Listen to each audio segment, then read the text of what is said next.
رہا ہے، یعنی میں نبی ہوں، نبوت کا دعویٰ کر رہا ہے، اللہ رب العالمین کی طرف سے آیا ہوں، قاصد ہوں اللہ کا، تو اللہ کا پیغام لے کر کے آیا ہوں۔ تو سب نے کہا کہ یقیناً یہ ہم جیسا نہیں ہے۔ وَأُلْقِيَ السَّحَرَةُ سَاجِدِينَ، سارے کے سارے جادوگر وہ موسیٰ علیہ السلام کے سامنے سجدہ ریز ہو گئے۔ فرمایا قَالُوا آمَنَّا بِرَبِّ الْعَالَمِينَ، ہم ایمان لائے جو اس رب پر جو تمام جہانوں کا رب ہے۔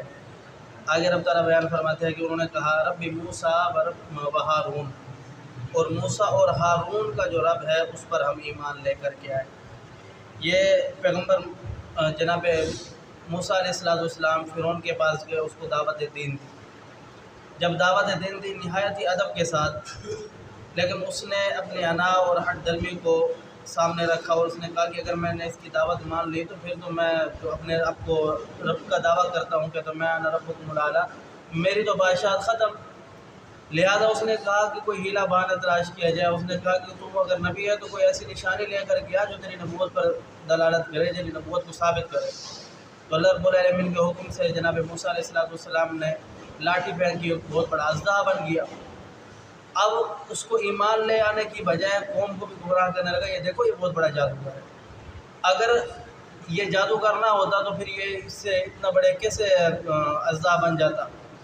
تو لہذا قوم کو یہ کہنے لگا کہ اگر آپ اس کی بات مان لیں گے، آپ اس کی دعوت کو مان لیں گے تو یہ آپ کو آپ کے علاقے یعنی مصر شہر سے نکال دے گا۔ تو اب آپ نے کیا کرنا ہے؟ تو قوم نے یہی مطالبہ کیا، قوم کے جو سمجھدار لوگ ہیں انہوں نے کہا کہ اس کے بھائی اور اس کو دونوں کو روک لو اپنے پاس۔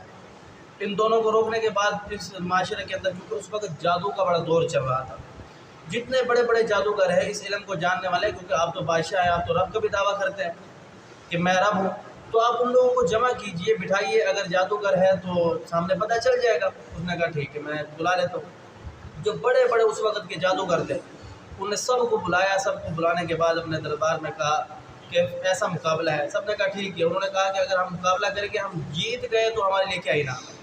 اس نے کہا اگر تم جیت گئے تو تمہیں میں اپنے مقرب لوگوں میں سے شامل کر لوں گا، اپنے درباریوں میں سے شامل کر لوں گا، یعنی تمہیں میرے ہاں تم معزز لوگ ہو جاؤ گے۔ تو اللہ رب العالمین کو کچھ اور منظور تھا۔ اللہ رب العالمین نے بیان فرمایا کہ تمہارے ہم معزز مقرب نہیں ہوگے، یہ اللہ کے ہاں معزز اور مقرب ہوگا۔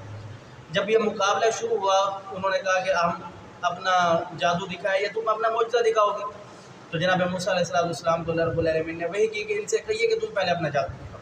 انہوں نے لاٹھیاں رسیاں پھینکنا شروع کر دی، وہ سانپ بن کے چلنے لگے، ایسے سانپ ہوتا کہ موسیٰ علیہ السلام، اللہ قرآن کے اندر فرماتا ہے کہ وہ بھی ہیبت زدہ ہو گئے، لوگ جو وہاں تھے وہ بھی ہیبت زدہ ہو گئے اس جادو کی وجہ سے، حالانکہ تھی